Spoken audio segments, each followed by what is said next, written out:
Hi, I'm Adrian Halverstadt, Director of Criminal Justice at Berkeley College. I'd like to share with you a true story from history about the first African American woman to become a police officer. In 1916, Georgia Ann Robinson became what is presumed to be the first African American woman appointed as a police officer in the United States. She also had a Kansas connection. Officer Robinson was orphaned as an infant in Louisiana, came under the care of her older sister for a few years, and then placed within a Catholic adoption agency. It was through the Catholic Abbey she made her way to Kansas.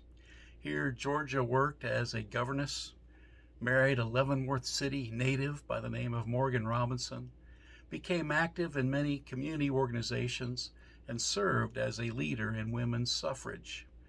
The Topeka Plain Dealer reported in 1906 that the couple had a daughter named Marion. Due to the start of World War I, the Robinsons moved from Kansas to Los Angeles. History does not indicate Morgan's interest in the war at that time. Perhaps he and Georgia heard about the shortage of justice workers due to men enlisting to fight and thought that they could assist in the shortage within the labor force.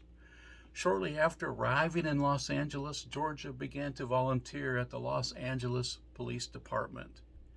After serving for 3 years as a helper in the LAPD, they appointed her to become a full-time police officer. Georgia was sometimes called by her co-workers Officer Robinson or Robbie. Robbie worked as a jailer, juvenile officer, and homicide investigator for the LAPD.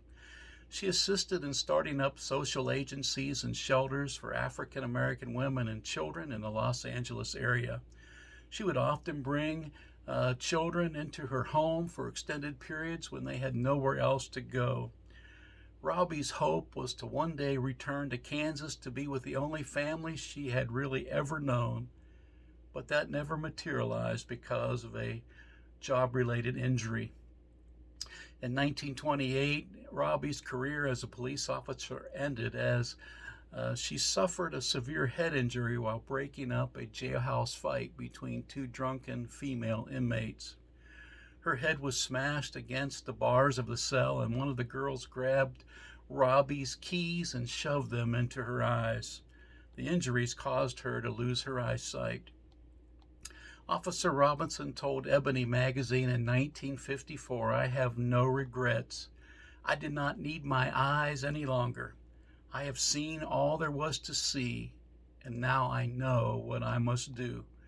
She continued to serve her community through social justice work and brought the end of segregation to schools and recreational places in the Los Angeles area.